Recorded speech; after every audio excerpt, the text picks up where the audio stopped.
Alright, here's what we ended up with.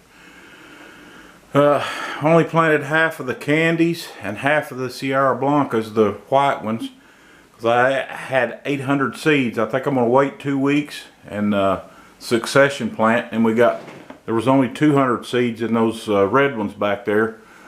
So that's all we had of those, so we only got 3 deals out of those, but let's go put them in the germination chamber. Alright, excuse the mess. What we got here, we got an old freezer that will eat you alive on electricity. So what this is they call it an ink bird, and it's got 2 plug-ins in it. If you notice, I drilled a hole in the side, which is repairable.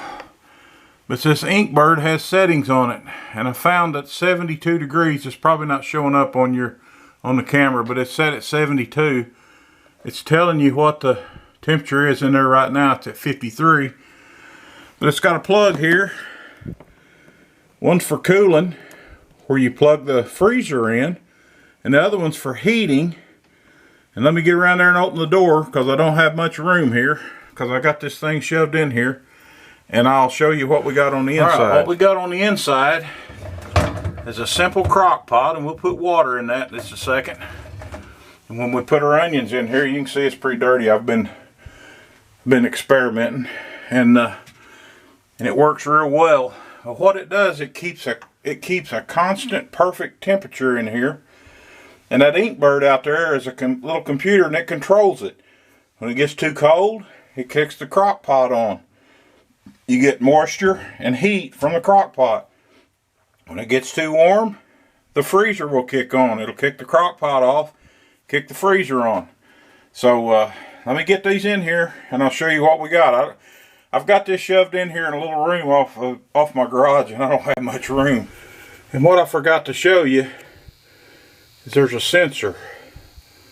See it right there? It goes out to the ink bird, and it senses the temperature in here.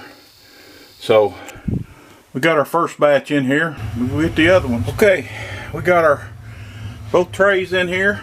We've got a little water on them. I found that you don't put much water on them. You don't need to water them very much, because this is going to produce a bunch of water. I've just changed this out.